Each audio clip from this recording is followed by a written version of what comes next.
ये बात है कुरान की। ऐ कुरैश के लोगों, अगर मैं तुमसे कहूं कि इस पहाड़ के पीछे एक बड़ा लश्कर है, तो क्या तुम मेरी बात का यकीन करोगे? मैं हूं कुरैश का सरदार अब्दुल उज़्ज़ा। ये बात है उस जबान की जो नबी के खिलाफ जहर उगलती थी। मैं उसके पैगाम को कुचल दूंगा।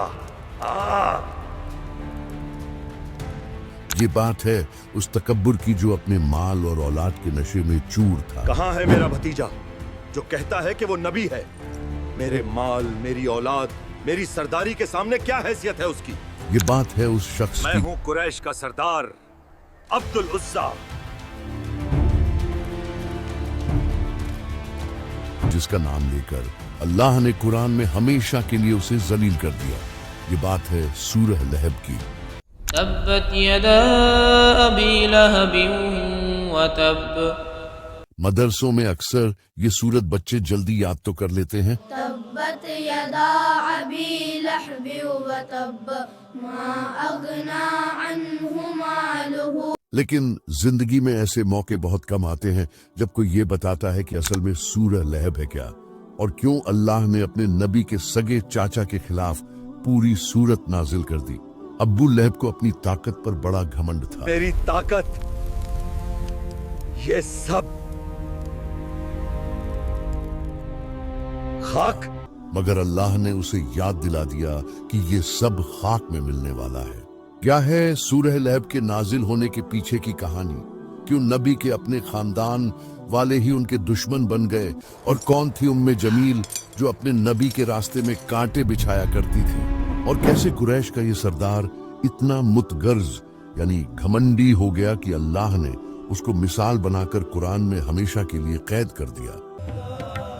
अल्लाह ने अपने नबी के सगे चाचा के खिलाफ पूरी सूरत नाजिल कर दी।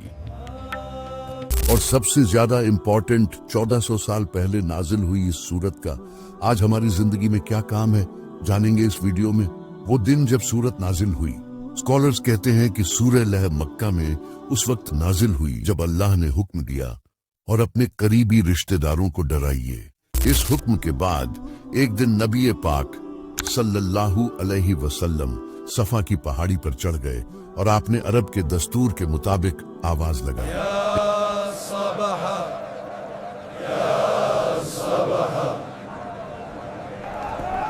क्या हुआ?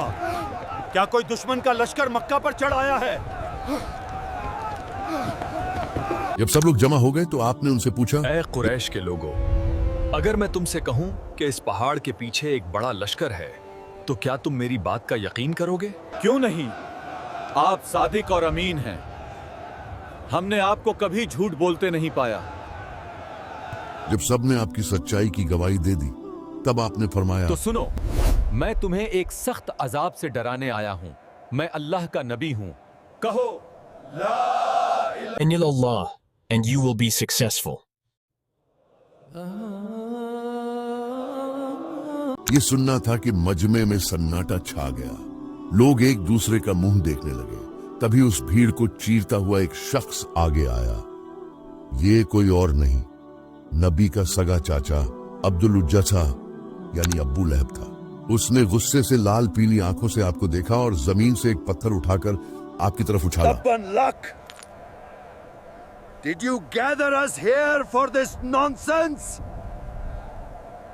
ये सिर्फ एक चाचा की भतीजे को डांट नहीं थी, ये उस घमंड का इजहार था जो नबूवत की रोशनी को फूंक मारकर बुझाना चाहता था। ये कुरैश की सरदारी का तकब्बुर था। ये वाकया सहीह बुखारी हदीस नंबर 4677 में तफसील से आया है।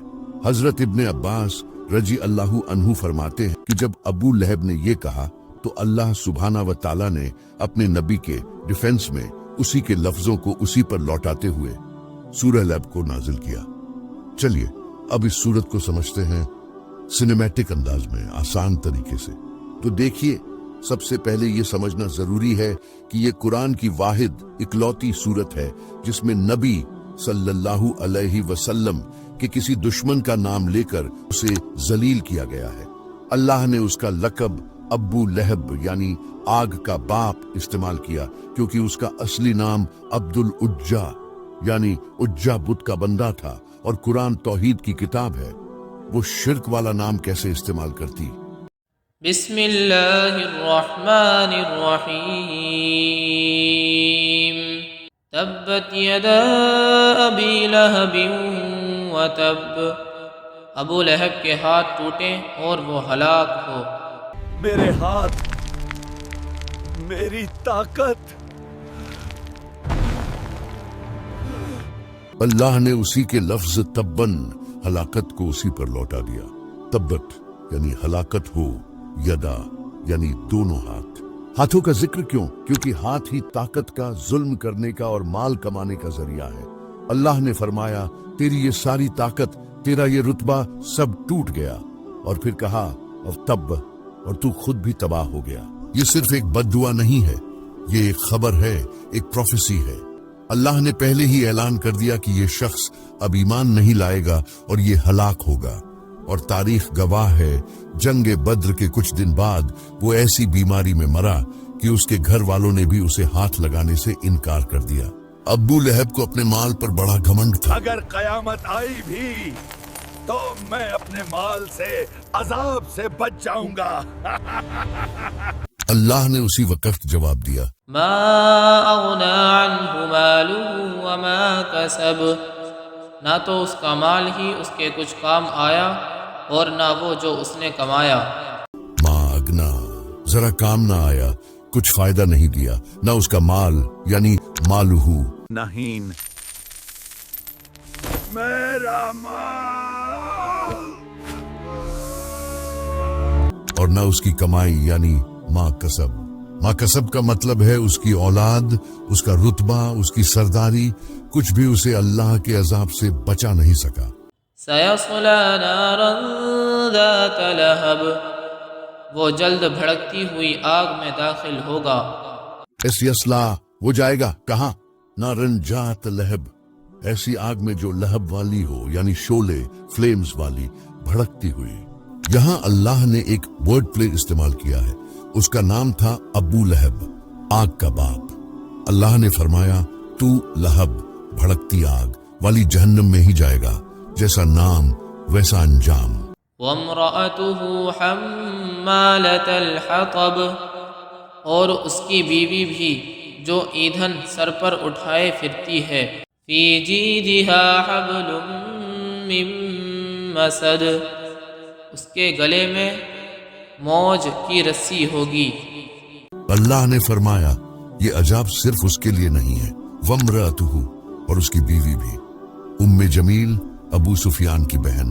وہ صرف زبان سے ہی نہیں، اپنے عمل سے بھی تکلیف دیتی تھی۔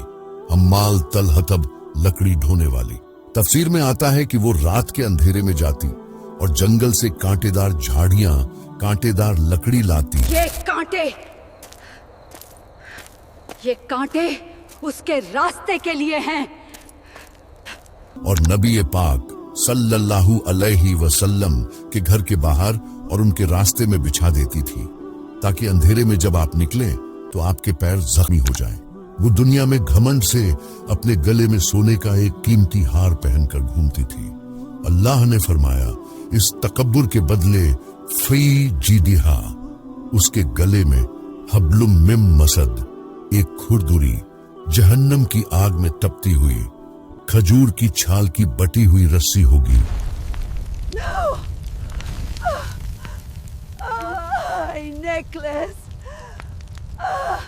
جو سزا اس کے عمل کے مطابق ہوگی۔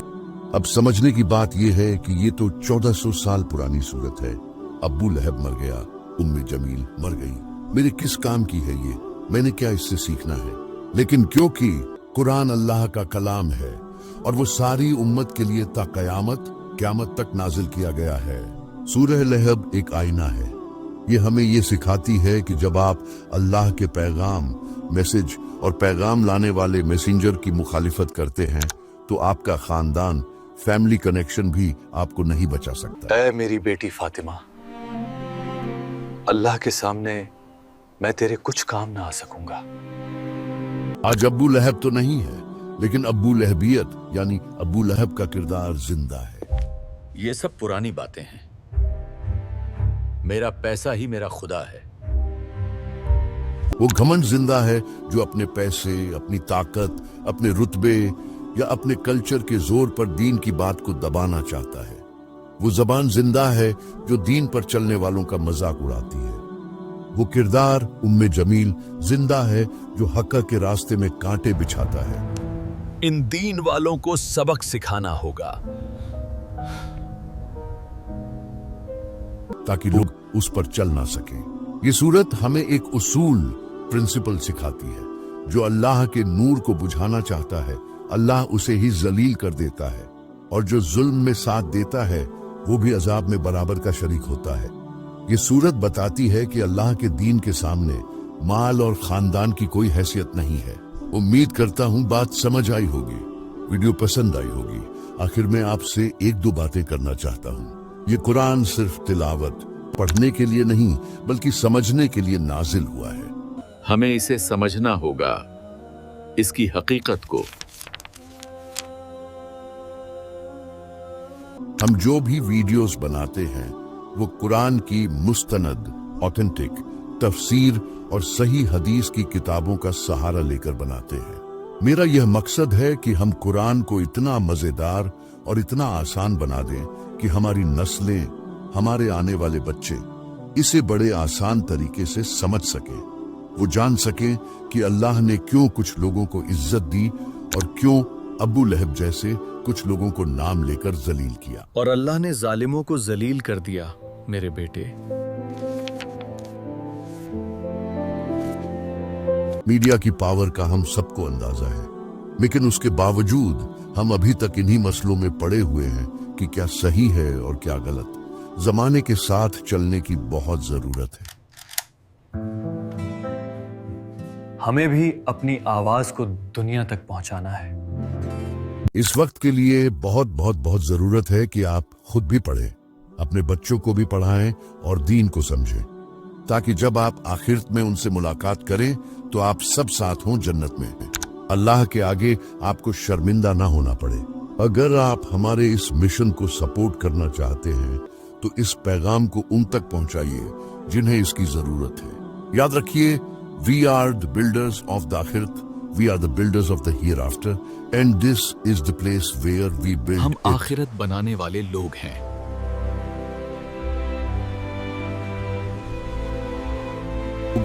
और ये दुनिया वो जगह है जहां उसे बनाया जाएगा। जज़ाकल्लाह खैर। अस्सलाम वालेकुम।